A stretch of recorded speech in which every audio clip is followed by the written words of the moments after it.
በስመ አብ ወወልድ ወመንፈስ ቅዱስ አሐዱ አምላክ አሜን። አቤቱ ቸር እግዚአብሔር አምላካችን ሆይ በዚህ ዕለት በዚህ ሰዓት በዚህ ስፍራ በቸርነትህ ስለሰበሰብከን በዚህ ከፍተኛ ቀጠሮ ስላደረስከን ከሁሉ አስቀድሞ ቅዱስ ስምህን እናመሰግናለን።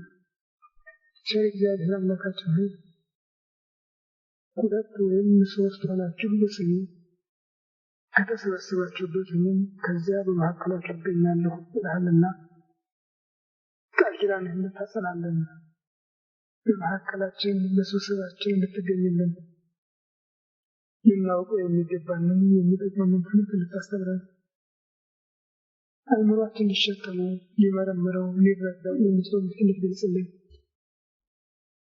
ሀገራችን ኢትዮጵያን ኦርቶዶክሳዊ ተዋሕዶ ቤተክርስቲያናችንን ክርስቲያን ሕዝብህን በቸርነት እንድታስብልን ከዚህ ጊዜ ከዚህ ሰዓት እናደረስከን ነው ለሚመጣውና ዕለትና ሰዓት በቸርነት እንድታደርሰን በእናትህ በእመቤታችን በቅድስት ድንግል ማርያም አማላጅነት ተማጽነን እንለምንሃለን እንማልድሃለን።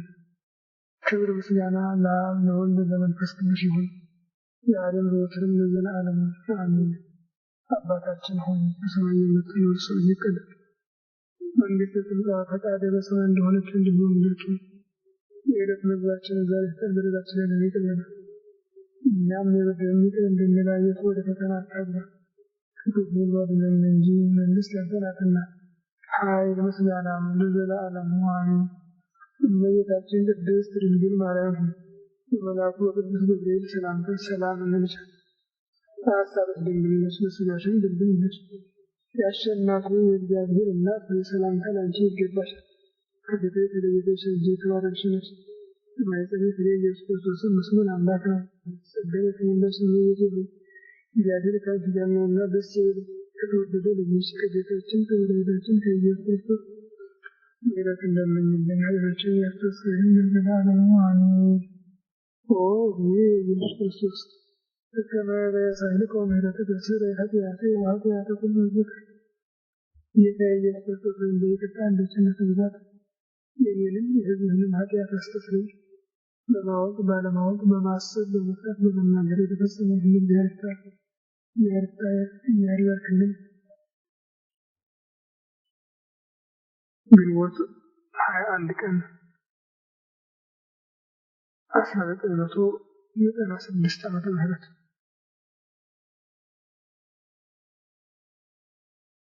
የዛሬው ዕለት የትምህርታችን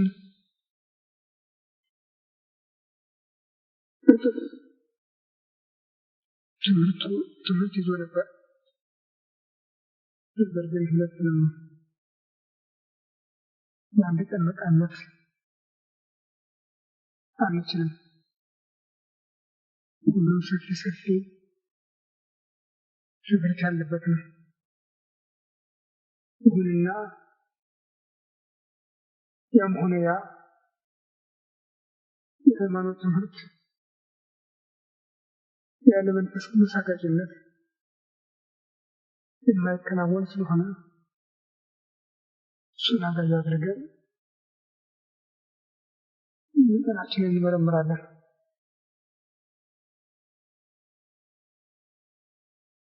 በቤተ ክርስቲያናችን ባህል መሰረት ወር በገባ 21ኛው ቀን የእመቤታችን የዕለተ ዕረፍቷ መታሰቢያ ተብሎ ይታሰባል። በብሉይ ኪዳን የነበሩ በዓላት ብዙዎች የዓመታት ናቸው። የወር በዓል መባቻ ብቻ ነው። የጨረቃ ወርነታት ጠብቆ ያ የወር የዕለት የሳምንት የዓመታት መቆጣጠሪያቸው ስለሆነ መባቻ ነው በወር የነበረ። ከዚህ በቀር ግን የሳምንት ሰንበት የወር መባቻ ነው። የቀረው የዓመት ነው። በሐዲስ ኪዳን የክርስትና ሕይወት እየተስፋፋ ትምህርቱም እየተጠናከረ ምዕመናንም እየበዙ ሲሄዱ አንዳንድ ነገሮች ተጨምረዋል። ይህ በመሆኑ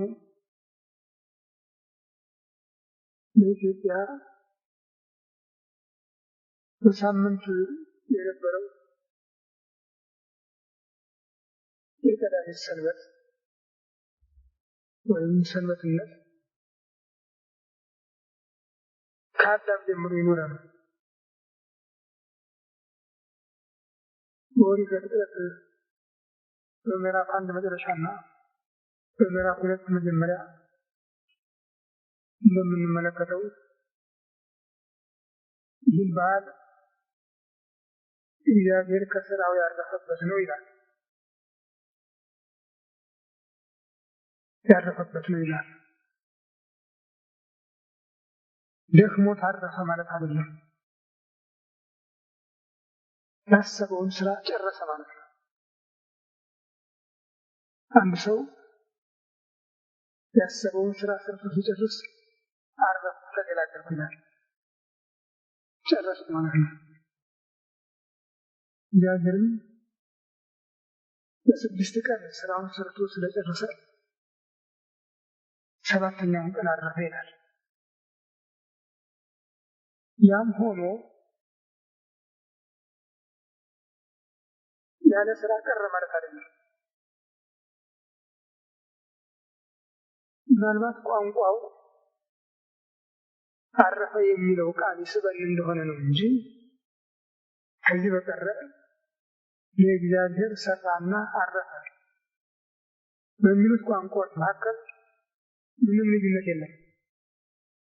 ሰራም ያው ነው፣ አረፈም ያው ነው። ለምን አረፈም ሰራ ማለት ነው። እረፍትን የፈጠረበት ቀን ነው ማለት ነው። እረፍትን ፈጥሮ እሱ ባይሰጥ ኖሮ እኛ በሀሳብ የምናገኘው ነገር አልነበረም፣ ልንጠቀምበትም አንችልም ነበር። እሱ ስራውን ጨርሶ በዚህ ቀን እረፍት ይሁን ብሎ ስለፈቀደ ሰዎችም 6 ቀን ስራቸውን ሰርተው በ7ኛው ቀን ግን እረፍት እንዲያደርጉ ፈቀደ እና ይህ በዓል እስከ ሐዲስ ኪዳን ድረስ ሲሰራ ኖሯል። በተለይ በኢትዮጵያ 5000 ዓመት በላይ ሰርቷል ማለት ይቻላል። ከቀደሙት አበው ጀምሮ ይህ በዓል የሳምንት ብቻ ሆኖ አልቀረም። የዓመትም የሆነበት ጊዜ አለ።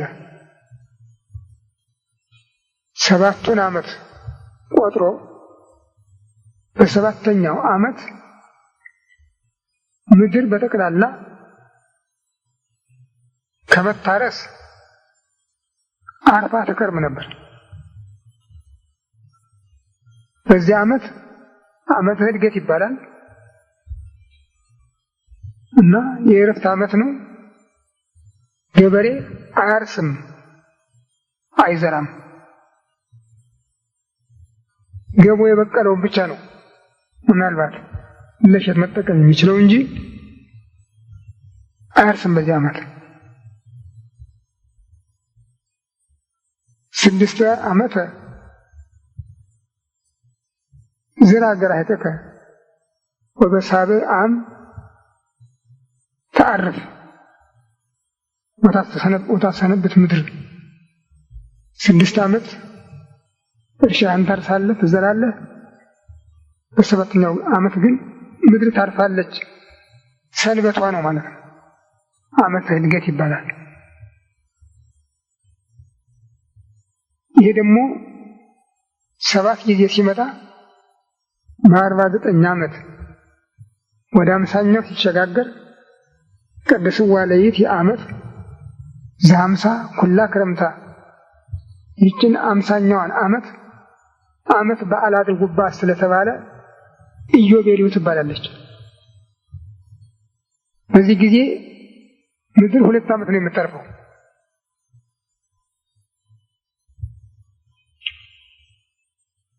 የሚገርማቸው ነው የጎጅ ባህል ወሬ ባልተሰማበት ወሬ ጊዜ ማለት ነው። ጎጅ ባህል ነው ተብሎ አሁን ተቆጥሯል። እና ያንን ቢሰሙ ኑሮ ምን ያህል በተደነቁ ነበር። እንዲያ ሆኖ ረሃብ የለም፣ በረከት አለ። ያንን ጠንቅቀው ከሰሩ በረከቱ የ1 ዓመት ለ2 ዓመት የ2 ዓመት ለ3 ዓመት እየሆነ ትበል ከራሜከ የድልብ ትበላለህ ተብሎ በተጻፈላቸው መሰረት ድልብ ይበሉ ነበር። እኛ ከደረስን የ10 የ11 የ12 የ15 ዓመት ድረስ ድልብ ይገኝ ነበር። ነቀዝም የለም ነበር። እና ስለዚህ በጉድጓድ ነው የሚቀመጠው። ጉድጓድ ተጠርቦ እዚያ ውስጥ ነው የሚቀመጠው። የተረፈው በጎተራ የዕለቱ ብቻ ነው በጎታ የሚቀመጠው። እንዲህ ያለ ድል ቢገኝበት ነበር፣ የሰንበትን በዓል በማክበር ማለት ነው። እና እስከ ክርስቶስ መምጣት ድረስ የሳምንት በዓል ቀዳሚ ሰንበት ነበረ። ጌታ ሞቶ ከተነሳባት በኋላ መጀመሪያም ተጸንሶባታል፣ ኋላም ተነስቶባታል። ቀጥሎም ቅዱስ መንፈሱን ለደቀ መዛሙርት ሰጥቶባታል። ለአራተኛ ጊዜም ይመጣባታል እና እሁድ 2ኛ ሰንበት ሆና በቤተ ክርስቲያን ተሰራች። ስለዚህ በቤተ ክርስቲያን በሳምንት 2 ሰንበት አለ ማለት ነው። በወር በዓል ደረጃ ግን በቤተ ክርስቲያን የተሰራ የለም። መባቻም አልታሰበም እና አይሁድ እንዲያውም ክርስቲያኖችን ከሚቃወሙበት አንዱ የመባቻ በዓል ነበረ። በወር መባቻን አታከብሩም፣ በሳምንት ቀዳምን በወር መባቻን አታከብሩም፣ በወር የተፈቀደውን መብልም አትጠብቁም የሚል ነበረ። ይህንን ቅዱስ ጳውሎስ ለማስተማር በወጣ ጊዜ በዚህ ምክንያት ነገር እየቀሰቀሰ እየቆሰቆሰ የሚወቅሳችሁ ሰው አይኑር። ይሄ በሐዲስ ኪዳን ለተሰራው ስርዓት አምሳል መርገፍ ፕላን ነው እንጂ ዋና አይደለም፣ ዋናው ክርስቶስ ነው ብሎ ለቆላስይስ በጻፈው መልእክቱ በምዕራፍ 2 ከቁጥር 15 እስከ 18 ባለው ጽፎታል። ስለዚህ የመባቻ በዓል በቤተ ክርስቲያን በአሁን ጊዜ ቦታ የለውም። እንደ ወዲት በዓልነት እንኳን አልተወረሰም። በዚያ ፈንታ እያደር እየዋለና ትምህርቱ እየተረጋጋ ሲሄድ አንዳንድ ነገሮች ተጨምረዋል።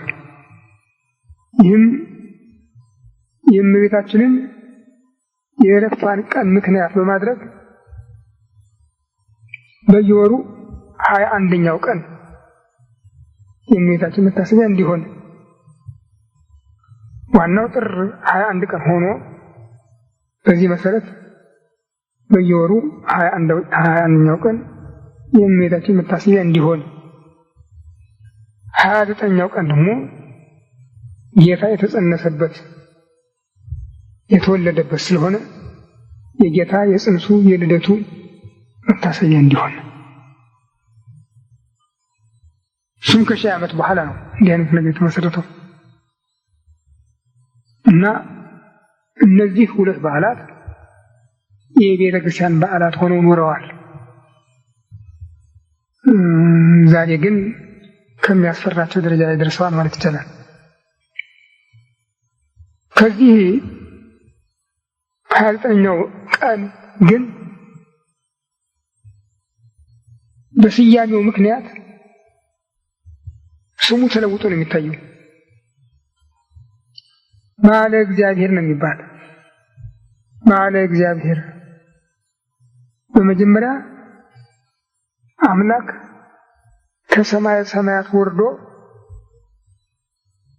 ሰው በመሆን በድንግል ማኅፀን ያደረበት የጽንስ ስርዓትን የፈጸመበት፣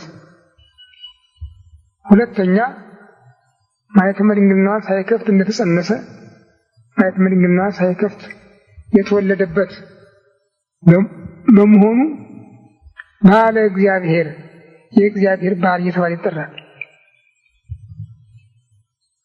ዛሬ ግን ሕዝቡ በዓለ እግዚአብሔር የሚለውን እንደ ስም ነው የወሰደው፣ እንዳንድ ስም እንጂ የዕለቱ ስያሜ አድርጓል የሚጠራው።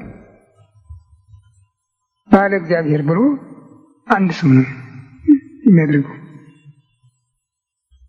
ኢየሱስ ማለትና በዓለ እግዚአብሔር ማለት፣ ክርስቶስ ማለትና በዓለ እግዚአብሔር ማለት፣ መድኃኔዓለም ማለትና በዓለ እግዚአብሔር ማለት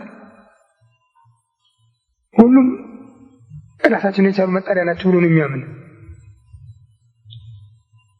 ኢየሱስ በዓለ እግዚአብሔር የተባለው የኢየሱስ በዓል ነው ብሎት የሚቀበል የለም ዛሬ።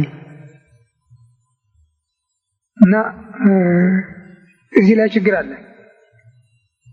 መምህራኑ አንዱን እናስለምዳለን ሲሉ በሌላ በኩል የጎደለ ነገር አለ ማለት ነው። ይህንን አስተካክሎ ማስተማር ያስፈልጋል። ስለ ቅዱስ በዓለ እግዚአብሔር ነው የሚል አንድ ሰው እንዲያውም እንዳንድ መልአክ እንዳንድ ጻድቅ አድርጎ እንጂ ጌታን ካኑ ብሎ ስለ ጌታችን ስለ በዓለ እግዚአብሔር የሚል የለም። ስለ ቅዱስ በዓለ እግዚአብሔር ነው የሚል አንድ ስም አድርጎት፣ አንዳንዱ በዓለ ወልድ ይላል፣ አንዳንዱ በዓለ እግዚአብሔር ይላል። በመሰረቱ ግን እንዳልኳችሁ በዓለ እግዚአብሔር የተባለበት የተጸነሰበትን የተወለደበትን ድርብ ምስጢር ለማስታወስ የተነገረ ነው። ከልምዱ የተነሳ ታዲያ ሰው ቀኑን ነው እንደዚህ የሚጠራው። 27 ቀንን መድኃኔዓለም ይላል ዝም ብሎ። ክርስቶስ ነው ወይ ቢሉት ይቃወማል። እንዲያውም ኢየሱስ 6 ቀን ኢየሱስ ነው የሚል የቀረው የሱ አይደለም ማለት ነው። ይህንን ከብዛቱ ከቀን ብዛት አንዳንዱ ነገር ከትምህርትነት ወደ ባህልነት ይለወጣልና ይህን ጠንቅቆ ማስተዋል ያስፈልጋል። አሁን ከነዚያውም ጎጂ ባህል ተብሎ እንዲሻር እርምጃ እየተወሰደበት ነው። እስካሁን ድረስ ግን የበዓሉ መከበር ጥቅም እንጂ ጉዳት አላመጣም። ሌላው ይህንኑ 21 ቀንን ተከትለው በእመቤታችን ስም ልዩ ልዩ መታሰቢያ የሚደረግባቸው ቀኖች አሉ። ለምሳሌ በህዳር ጽዮን ብለን በብሉይ ኪዳን የነበረውን የመታሰቢያይቱን የምሳሌይቱን የጽዮንን ታሪክና የአማናዊት ጽዮን የእመቤታችንን የቅድስት ድንግል መታሰቢያ ህዳር 21 ቀን እናከብራለን። እንዲሁ ደግሞ ዛሬ ግንቦት 21 ቀን የደብረ ምጥማቅ በዓል ብለን እናከብራለን። ይህን በዓል የወረስነው ከግብጾች ነው። ግብጾች እንደጻፉልንና እንደነገሩን ከሆነ በዚህ ቀን ዛሬ የለም እንጂ በዚያ ታሪኩ በተመሰረተበት ጊዜ ከፍተኛ ተአምር የታየበት ጊዜ ነው። ቀኑም አንድ ቀን ሳይሆን እስከ 5 ቀን ይዘልቃል። ከ21 እስከ 25 ደብረ ምጥማቅ በሚባል ስፍራ እስላሞችም ክርስቲያኖችም በሚሰበሰቡበት በየዓመቱ እመቤታችን እየተገለጸች ትታያቸው ነበረ። የእያንዳንዱንም ምዕመን ችግሩን እንዳቀረበ ግዳጁን ትፈጽምለት ነበረ። ሙታንን በማስነሳት ድውያንን በመፈወስ ብዙ ስራ ትሰራ ነበር ተብሎ ተጽፏል። ቤተክርስቲያናችን ተቀብለዋለች እና ስሙም ራሱ የህዳሩ ህዳር ጽዮን ተብሎ ሲጠራ የጥሩ አስተርእዮ የዛሬው ደብረ ምጥማቅ የሰኔው ደግሞ ቅዳሴ ቤቱ ተብሎ ይጠራል። የጥሩ አስተርእዮ መባሉ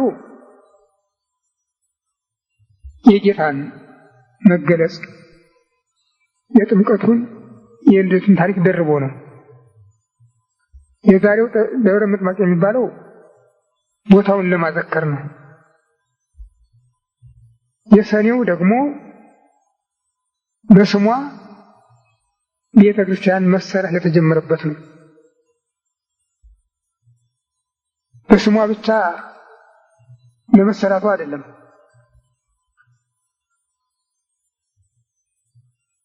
ለቤተ ክርስቲያን ስራም መጀመሪያ ነው። እዚያ ድረስ ክርስቲያኖች በአይሁድ ምኩራብ ውስጥ ነበረ ጸሎታቸውን የሚያከናውኑ። አንዳንድ ጊዜ ፊት በነበሩባት በጽርሐ ጽዮን እንጂ የተለየ ቤተ ክርስቲያን የሚባል መሰብሰቢያ አልነበራቸውም። ቅዱሳን ሐዋርያት ቅዱስ ጳውሎስና በርናባስ በፊልጵስዩስ ሀገር አስተምረው ብዙ ሰዎችን አሳመኑ እና እነዚያ ሰዎች የምንጸልይበት ቦታ ለዩልን አሏቸው። ይህን ስላሏቸው ሐዋርያት ገና አልተበተሙም ነበርና እኛ ብቻችንን ማድረግ አይሆንም ብለው ወደ እነ ቅዱስ ጴጥሮስ ላቁ። ቅዱስ ጴጥሮስም እኛስ ይህንን ነገር ጌታችንን አማክረን ነው እንጂ እንዲያው ዝም ብለን አንሰራም ብለው ጾም እንዲጾሙ አዘዟቸው እና ቀደም ብለው 2 ሱባኤ ጾሙ ይላል። በሱባኤው መጨረሻ ጌታ ጠቅላላውን ሐዋርያት የዚያች ሀገር አስተማሪዎች ቅዱሳን ጳውሎስና በርናባስ ባሉበት ሰብስቦ ሰኔ 20 ቀን 3 ድንጋዮች አቅርቦ ለቤተ ክርስቲያን እንዲበቁ ለመቅደስ፣ ለቅድስት፣ ለቅኔ ማህሌት እንዲበቁ አድርጎ እንዲሰሩ አዘዛቸው። ቦታውን ለክቶ ሰጥቶ ወአይባን ይለመልሙ ውስተ እደዊሆሙ ይላል። ድንጋዮች እንደ ጭቃ ይሳቡላቸው ነበረ። ስራውን ሰርተው ሲጨርሱ ሰኔ 21 ቀን ይህ ቀን በእናቴ ስም በሞላው ዓለም ቤተ ክርስቲያን እንዲሰራና እንዲቀደስ ያፈቀድኩበት ቀን ነው ብሎ በዓል አድርጎ ራሱ ቤተ ክርስቲያንን ቀድሶ ቆርቦ አቁርቦ ያከበረበት ዕለት ነው እና ይህ የዕረፍቷ መታሰቢያ እንደዚህ እያለ በዓመት ውስጥ የተደጋገመ መታሰቢያ ይዞ ይገኛል። ሌላው በመስከረም የምናከብረው ነው። ይሄ በሀገራችን የሆነ መታሰቢያ ነው። በሱስንዮስ ዘመን ብዙ ሰማዕታት አክሊል የተቀበሉበት ዕለት ስለሆነ ከነስሙ ብዙኃን ማርያም ነው የሚባል። በዚያ ቀን ደብረ መዊ በሚባል ቦታ ጎጃም፣ ምዕራብ ጎጃም የሚገኝ ነው። እዚያ ላይ እመቤታችን ቅዱሳኑን በሰይፍ ጽዋቸውን ሲቀበሉ እሷ እየተቀበለች እየሸለመች ታሳልፋቸው ነበር። እየሸለመች ታሳልፋቸው ትታይ ነበር ይባላል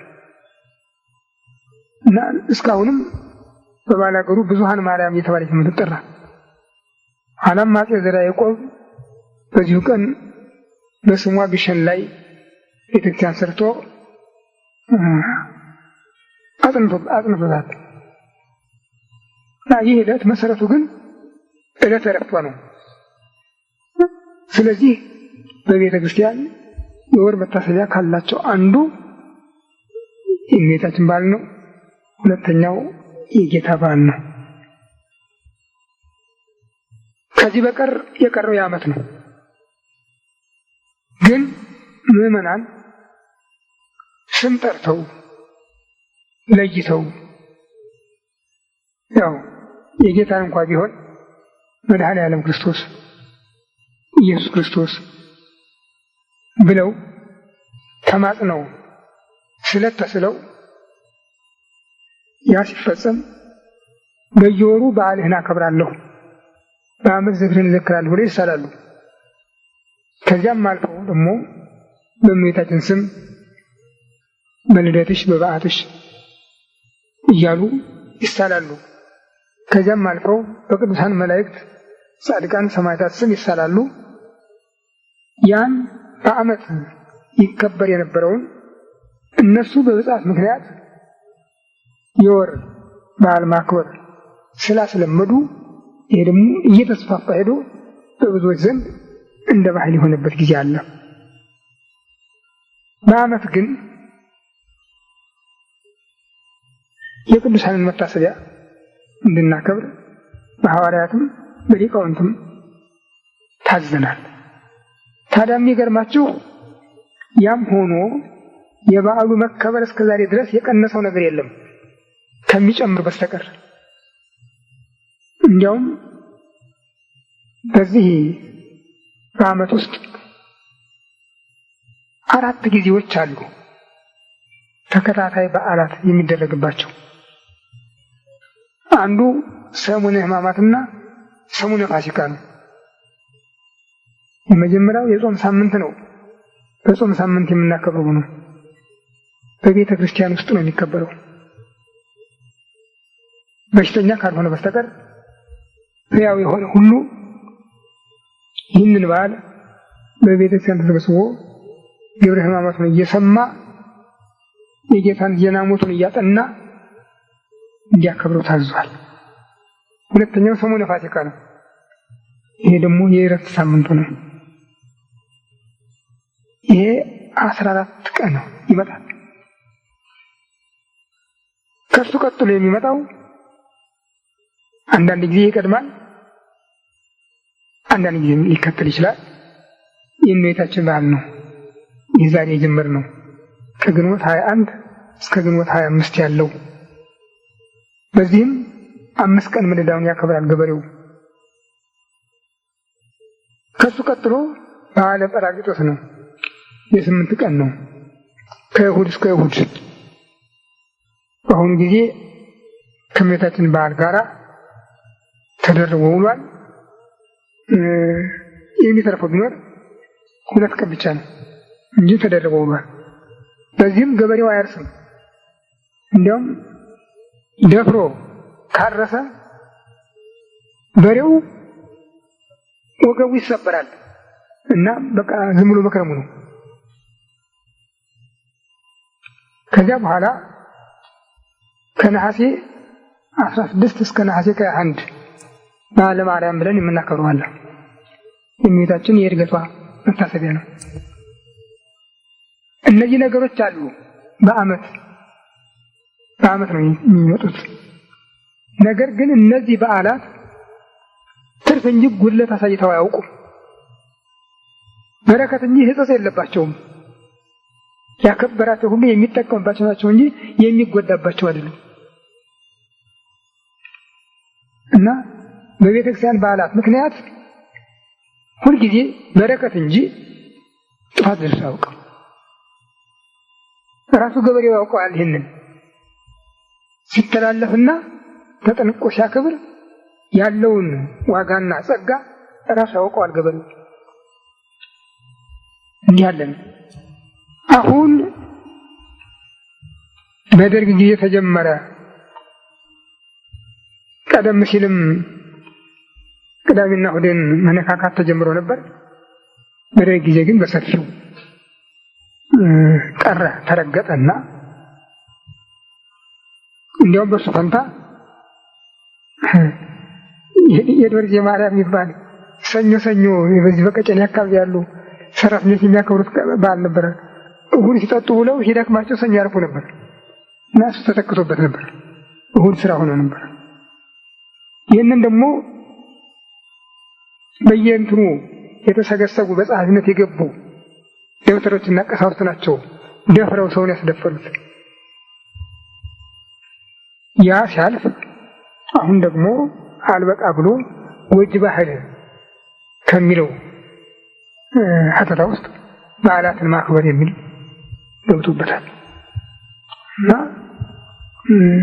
ወዳው ወሬው እያስተጋባ ነው።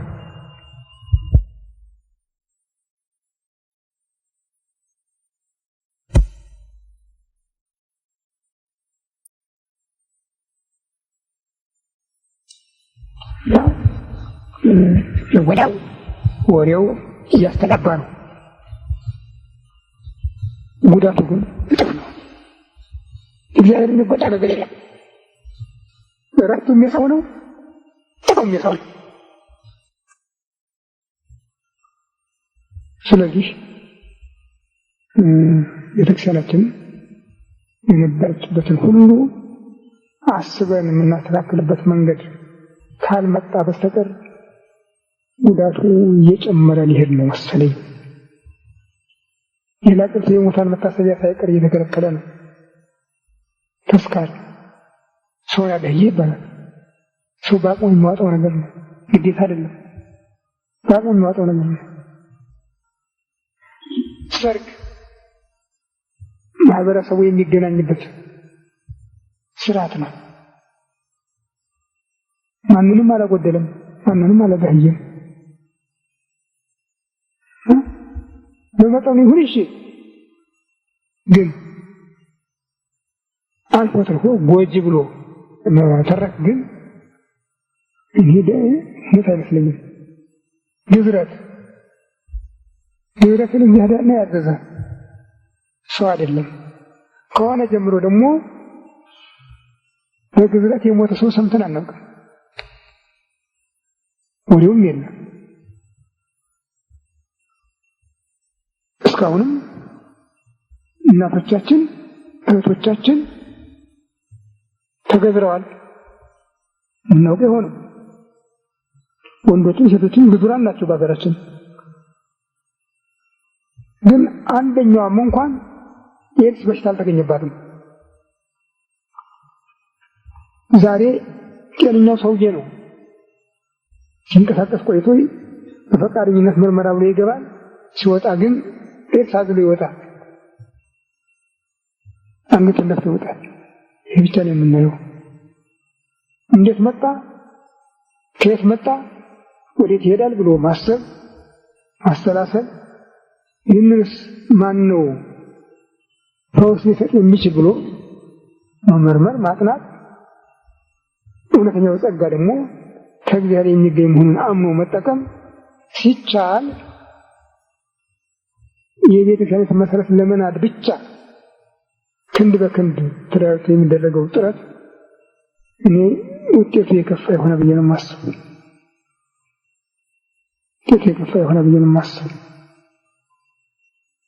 በጣም የሚያሳዝን ነው። እና እንግዲህ ሌላው ቅድም እንዳስታወስኩት በዓለ ጰራቅሊጦስ ነው። በዓለ ጰራቅሊጦስ በብሉይ ኪዳን በዓለ ሰዊት ተብሎ ይከበር የነበረ ነው። የዓመት በዓል ነው። እስራኤል ዘር ዘርተው ከርመው ክረምታቸው ታኅሳስ፣ ጥር፣ የካቲት ስለሆነ ከርመው በአሁኑ ጊዜ እሸት የሚያዩበት እሸት የሚቀምሱበት ጊዜ ነው። ከፋሲካ በኋላ 50 ቀን ቆጥረው በዓለ ሰዊት ብለው ያከብሩታል። ያንንም እሸቱን መጀመሪያ እነሱ አይደለም የሚቀምሱት። ሁሉም ገበሬ ከየማሳው መጀመሪያ ያገኘውን ፍሬ ለቤተ እግዚአብሔር ነው የሚያቀርበው። ለካህኑ ከተባረከ ለመሥዋዕትነት ከቀረበ በኋላ ነው ለሕዝብ የሚሆነው። ይሄ በዓለ ሰዊት ተብሎ ሲከበር የኖረው በዓል በኋላ ጌታ በተነሳ በ50ኛው ቀን መንፈስ ቅዱስን ለደቀ መዛሙርቱ ስለሰጠበት በዓለ ጰራቅሊጦስ ተብሎ በቤተ ክርስቲያን የመንፈስ ቅዱስ በዓል ሆኖ ይኖራል። እስካሁንም አለ። ከሐዋርያት ዘመን ጀምሮ ያለ ነው። በዓሉም ዋጋና ጸጋ የተሞላው ስለሆነ በእውነቱ ለሚያምንበት ሁሉ ከፍ ያለ ዋጋ ያለበት ነው። ምናልባት ስለሱ ይህ ለቀጠሮ ካበቃን በመጣው ሳምንት እንነጋገር ይሆናል በስፋት። ዛሬ ግን ወደ እመቤታችን እንመለስና እመቤታችን ቅድስት ድንግል ማርያም ለሰው ዘር የድህነት ምክንያት ሆና ከሰው ልጆች መካከል የተመረጠች ናት። ይህም በሰው ፈቃድ አይደለም፣ በሰው ፍላጎት አይደለም፣ በሱ ፈቃድ ነው። እሷም በአገልግሎት ያገኘችው አይደለም፣ በእግዚአብሔር ምርጫ ነው። ነቢዩ እስመ ሐረያ እግዚአብሔር ለጽዮን ወአብደራ ከመ ትኩን ማኅደሮ፣ እግዚአብሔር ጽዮንን መረጣት፣ እናቱ ልትሆን መረጣት ይላል። እናቱ ልትሆን መረጣት ነው ያለ። በዚህ መሰረት ለእናትነት የመረጣት እናቱ የጸጋ ሁሉ ባለቤት ናት። ጸጋ ሁሉ የሞላባት ናት። ለዚህ ነው በበስሩ መልአክ ወደ እሷ በቀረበ ጊዜ ተፈሥሒ ፍሥሕት እግዚአብሔር ምስሌኪ ቡርክት አንቲ እምአንስት፣ ደስ ያለሽ ጸጋን የተሞላሽ ሆይ እግዚአብሔር ከአንቺ ጋር ነውና ደስ ይበልሽ፣ ከሴቶች ተለይተሽ አንቺ የተባረክሽ ነሽ ነው አሁን የፈታበት የመጀመሪያው ቃል። ወደ ሌላ አይሄድም።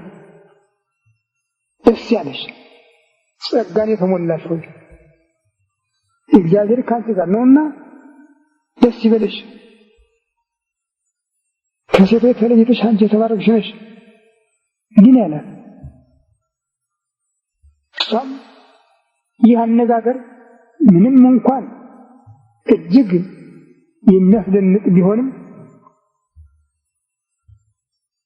ምርጫዋ ነውና ከሁሉ ነገር ነቅሶ መገኘት ምርጫዋ ነውና አልጓጓችም። አይጥሩ ነኝ እኮ አላለችም። በልቧም አላገባችውም። እንዲህ ያለ ሰላምታ መቀበል እንደምን ይቻላል ያለች። እውነቷን ነው። ከባድ ነው። በዚያ ጊዜ ዓለም በሙሉ ባዘነበት ጊዜ፣ መንጸፈ ደይን በወደቀበት ጊዜ፣ የሰው ልጅ መንጸፈ ደይን ወድቆ በእግረ አጋንንት ሲጠቀጠቅ በስቃይ ገሃነም ሲጨነቅ በኖረበት በዚያ ጊዜ ደስ ያለሽ ጸጋን የተሞላሽ ሆይ እግዚአብሔር ከአንቺ ጋር ነውና ደስ ይበልሽ፣ ከሴቶች ተለይተሽ አንቺ የተባረክሽ ነሽ የሚል ቃል መስማት እጅግ በጣም አስደናቂ ነበር። ከዚህም በቀር በዚያ ጊዜ ሴቶች እጅግ የተናቁበት ጊዜ ነበረ። የጥፋት እንጂ የበጎ አብነት ናቸው ተብሎ የሚቀበላቸው ሰው አልነበረም በሔዋን ምክንያት እና በዚያ ጊዜ ግን ከሴቶች ተለይተሽ አንቺ የተባረክሽ ነሽ የሚል ሰላምታ ነበር የቀረበላት ከስግደት ጋር። እሷ ግን እንዲህ ያለ ሰላምታ መቀበል እንደምን ይቻላል ያለችው። መልአኩም መልሶ አይዞሽ አትፍሪ፣ አይዞሽ አትፍሪ፣ በእግዚአብሔር ዘንድ ሞገስ አግኝተሻል ያላት። ይህ መልአክ ከሰው ዘካርያስን አነጋግሯል እና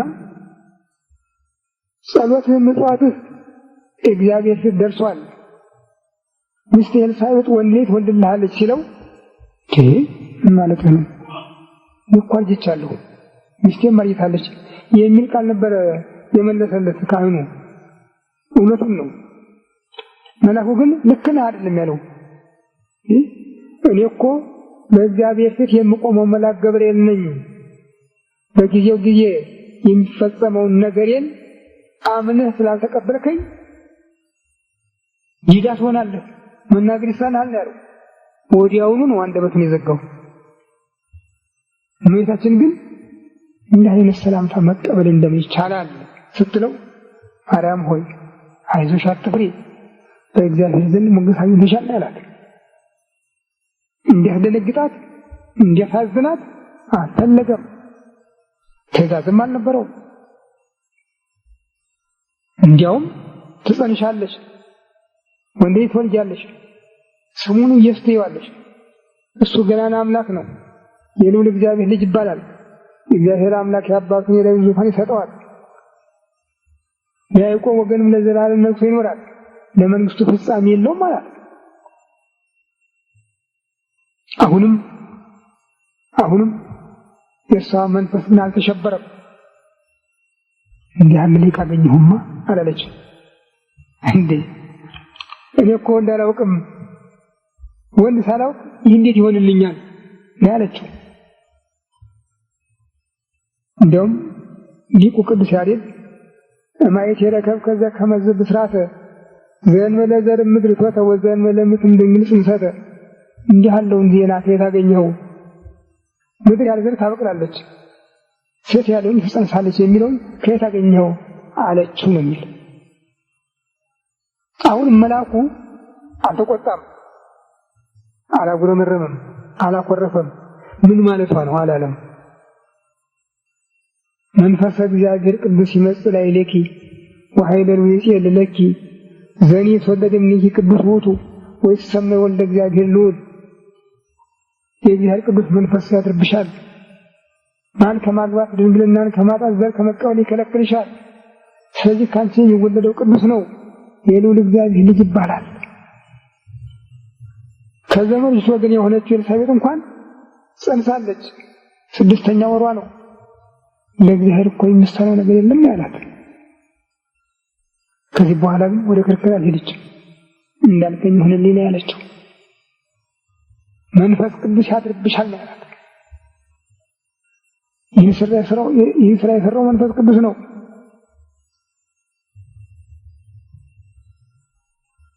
ስጋን ከመለኮት መለኮትን ከስጋ ያዋሃደ የተዋህዶን ምስጢር የፈጸመ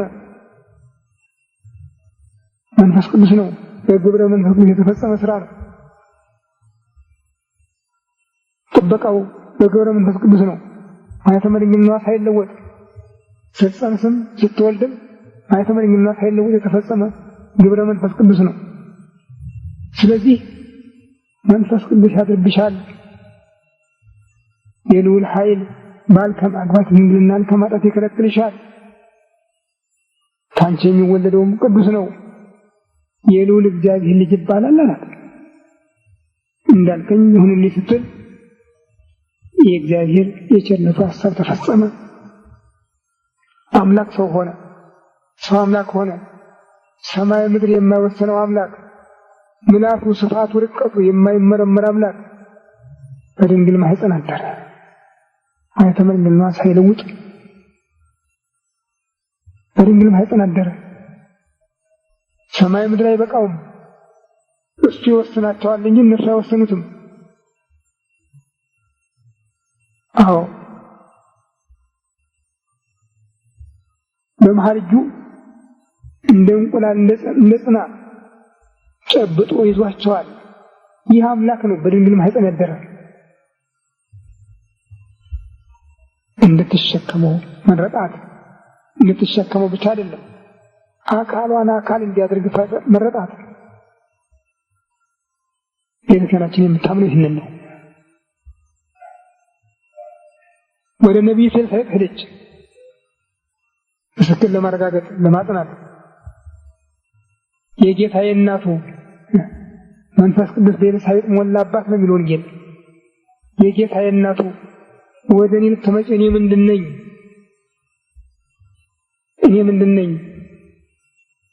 እንዴት አለሽ ስትይኝ የሰላምታሽን ድምፅ በሰማሁ ጊዜ ጽንሱ በማህፀን የዘለለ አንቺ ከሴቶች ተለይተሽ የተባረክሽ ነሽ። የማህፀንሽ ፍሬም ምስጉን አምላክ ነው። ከእግዚአብሔር ተልከው የነገሩሽን አምነሽ የምትቀበይ አንቺ ብፅዕት ነሽ ነው ያለቻት። እንዲያርጋ ነው የመላኩን ቃል በዝርዝር የተረጎመችው። መላኩ ከሴቶች ተለይተሽ የተባረክሽ ነሽ አላት እንጂ የማህፀንሽ ፍሬ የሚለውን አልነካም። ለምን? ገና አልጸነሰችም ነበር። ሁለተኛም መንፈስ ቅዱስ ያድርብሻል፣ የልዑል ኃይል ይጸልልሻል ሲል ተወልዷል አላለም። ከአንቺ የሚወለደው ቅዱስ ነው፣ የልዑል እግዚአብሔር ልጅ ይባላል ነው ያለ። ገና ስለነበረ ወደ ኤልሳቤጥ ስትሄድ ግን ጸንሳ ስለነበር ወደ ዙፋን ይወርሳል ሲላትም እንዴት ይሆናል ነበር ያለችው። ጊዜው ገና ስለነበረ ጊዜው ስለተፈጸመ ግን አምላክ ሰው አምላክ ስለሆነ ግን አሁን የአምላክ እናት ከኤልሳቤጥ ጋር ስትነጋገር መንፈስ ቅዱስ ቀሰቀሳትና የጌታዬ እናቱ አለቻት። እሷም ተቀበለቻት። የጌታዬ እናቱ ወደ እኔ ትመጪ እኔ ምንድነኝ? ዛሬ ኢትዮጵያውያን እመቤታችን የምንላት በዚህ ምክንያት ነው። እመቤታችን የጌታችን እናት ብለን የምንጠራት በዚህ ምክንያት ነው። የጌታዬ እናቱ ስላለቻት ነው። እንዲያው አይደለም። የዛሬ ባለጌው የተሰበሰበው የሆነ ያልሆነውን ቢናገሩም አባቶቻችን ግን በዚህ በወንጌል ቃል መሰረት ነው እመቤታችን ብለው ለጌታው ሲጠሯት የኖሩ። ማንንም እመቤታችን አይሉም። እመቤታችን ካሉ እሷን ብቻ ነው። ተቀባይም ጠሪም ሰሚም ይህን ያውቃሉ። ስለዚህ መልአኩ ከሴቶች ተለይተሽ አንቺ የተባረክሽ ነሽ ብሎ የወሰነውን ቃል ነቢይቱ ኤልሳቤጥ ደግሞ የማህፀንሽ ፍሬም ምስጉን አምላክ ነው አለች። ቡርክት ማርያም ቡሩክ እግዚአብሔርን ጸንሳ ተገኝታለችና፣ ስለዚህ አለች ኤልሳቤጥ ከእግዚአብሔር ተልከው የነገሩሽን መላእክት ነቢያት የነገሩሽን አምነሽ የተቀበልሽ አንቺ ብፅዕት ነሽ ነው ያለቻት። ከዚህ በኋላ እሷም ልቡናዬ በአምላኬ በመድኃኒቴ ደስ ይላታል፣ የባሪያውን ትሕትና አይቷልና ሰውነቴ እግዚአብሔርን ታከብረዋለች። ከዛሬ በኋላ ከእንግዲህ ወዲህ ትውልድ ሁሉ ብፅዕት ይሉኛል። አንቺ ኤልሳቤጥ ብቻ አይደለችም ብፅዕት ብላ የምትቀር ትውልድ ሁሉ እስከ ዕለተ ምጽአት የሚነሳ ትውልድ ሁሉ ብፅዕት ይሉኛል። ስሙ ቅዱስ የሆነ እሱ ድንቅ ስራ ሰርቶልኛልና ነው ያለች። አዎ ሰው ሊመረምረው ሊደርስበት የማይቻል ምስጢር ፈጽሞላታል። ስለዚህ ትውልድ ሁሉ ብፅዕት ይሏታል። የባለጌው ማህበር የሰይጣን ዲቃሎች ማህበር የፕሮቴስታንት የሚስዮን ድርጅት ካልሆነ በስተቀር ይህንን ቃል የሚተላለፍ የለም። ብፅዕት የት የማርያም ምን እናታችን ማርያም ብፅዕት ናት እያልን ነው የምናመሰግናት። ብፅዕት ፍጽዕት ቡርክት ክብርት ልዕልት እያልን እናመሰግናታለን። ያው የማይበቃት እና ቤተክርስቲያናችን ከእመቤታችን ጋር ያላት አንድነት እጅግ በጣም ጥልቅና ረቂቅ ነበረ። ዛሬ ግን ይሄ እያነሰ እየቀነሰ እየጎደለ በሚሄዱ እናዝናለን። በመጉደሉም ብዙ ችግር እየደረሰ ነውና እግዚአብሔር አይምሯችንን ወደ ቀድሞ ስፍራው እንዲመልስልንና ከእግዚአብሔር ጋር ለመታረቅ የምንችልበት ዕድል እንድናገኝ የቤታችንንም ሀብት፣ ጸጋ፣ በረከት ለመሳተፍ እንድንበቃ እሱ በቸርነቱ ይፍቀድልን። አብረስ በስመ አብ ወወልድ ወመንፈስ ቅዱስ አሐዱ አምላክ አሜን። አቤቱ ቸር እግዚአብሔር አምላካችን ሆይ በዚህ ዕለት በዚህ ሰዓት በዚህ ስፍራ በቸርነትህ ስለሰበሰብከን ለዚህ ከፍተኛ ቀጠሮ ስላደረስከን ከሁሉ አስቀድሞ ቅዱስ ስምህን እናመሰግናለን። ቸር እግዚአብሔር አምላካችን ሆይ እስከ ዓለም ፍጻሜ ከእናንተ ጋር ነኝ ብለሃልና እንዳትለየን፣ እንዳትርቀን፣ እንድትታደገን፣ እንድትጠብቀን ከመከራት ጋር ከመከራቱ እንድትሰውረን እንለምንሃለን፣ እንማልድሃለን። ቸር እግዚአብሔር አምላካችን ሆይ ሀገራችን ኢትዮጵያን ኦርቶዶክስ ተዋሕዶ ቤተክርስቲያናችን ክርስቲያን ሕዝብህን በቸርነት እንድታስብልን ጌታዬ አምላኬ መድኃኒቴ ኢየሱስ ክርስቶስ እባክህ ይህን ሕዝብ አስበው፣ ይህን ሕዝብ አስብ፣ ይህን ትውልድ አስብ፣ ይህን ትውልድ አስብ፣ ይህችን ሀገር አስብ።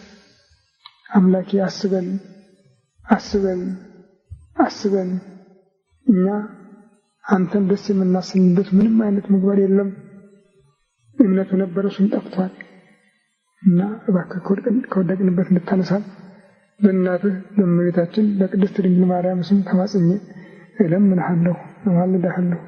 ጌታዬ አምላኬ መድኃኒቴ ኢየሱስ ክርስቶስ ክብር ምስጋና ለአንተ ለቸር አባትህ ለመንፈስ ቅዱስ ይሁን ዛሬም ዘወትርም ለዘላለሙ አሜን። አባታችን ሆይ በሰማይ የምትኖር ስምህ ይቀደስ፣ መንግሥትህ ትምጣ፣ ፈቃድህ በሰማይ እንደሆነች እንዲሁ በምድር ትሁን። የዕለት ምግባችንን ዛሬ ስጠን፣ በደላችንንም ይቅር በለን እኛም የበደሉንን ይቅር እንደምንል፣ አቤቱ ወደ ፈተና አታግባን ከክፉ ሁሉ አድነን እንጂ መንግሥት ያንተ ናትና ኃይል፣ ምስጋናም ለዘላለሙ አሜን። እመቤታችን ቅድስት ድንግል ማርያም ሆይ በመልአኩ በቅዱስ ገብርኤል ሰላምታ ሰላም እልሻለሁ። በሐሳብሽ ድንግል ነሽ፣ በሥጋሽም ድንግል ነሽ። አሸናፊ የእግዚአብሔር እናት ሆይ ሰላምታ ላንቺ ይገባሻል። ከሴቶች ተለይተሽ አንቺ የተባረክሽ ነሽ፣ የማኅፀንሽ ፍሬ ኢየሱስ ክርስቶስም ምስጉን አምላክ ነው። ጸጋን የተሞላሽ ደስ ይበልሽ፣ እግዚአብሔር ከአንቺ ጋር ነውና ከተወደደ ልጅሽ ከጌታችን ከመድኃኒታችን ከኢየሱስ ክርስቶስ ምሕረትን ለምኝልን ኃጢአታችንን ያስተሰርይልን ለዘላለሙ አሜን። ኦ እግዚእ ኢየሱስ ክርስቶስ በከመ እበየ ሳህልከ ወምሕረትከ ስረይ ኃጢአቴ ወኃጢአተ ኩሉ ሕዝብከ። ጌታ ኢየሱስ ክርስቶስ ሆይ እንደ ይቅርታ እንደ ቸርነትህ ብዛት የእኔንም የሕዝብህንም ኃጢአት አስተስርይ። በማወቅ ባለማወቅ በማሰብ በመስራት በመናገር የተፈጸመውን ሁሉ እግዚአብሔር ይፍታ። እግዚአብሔር ይፍታ። የአብ በረከት ይበል ፍቅር የሆነ ስብሰት ከሁላችን ጋር ይሁን። አሁን ያሰኛል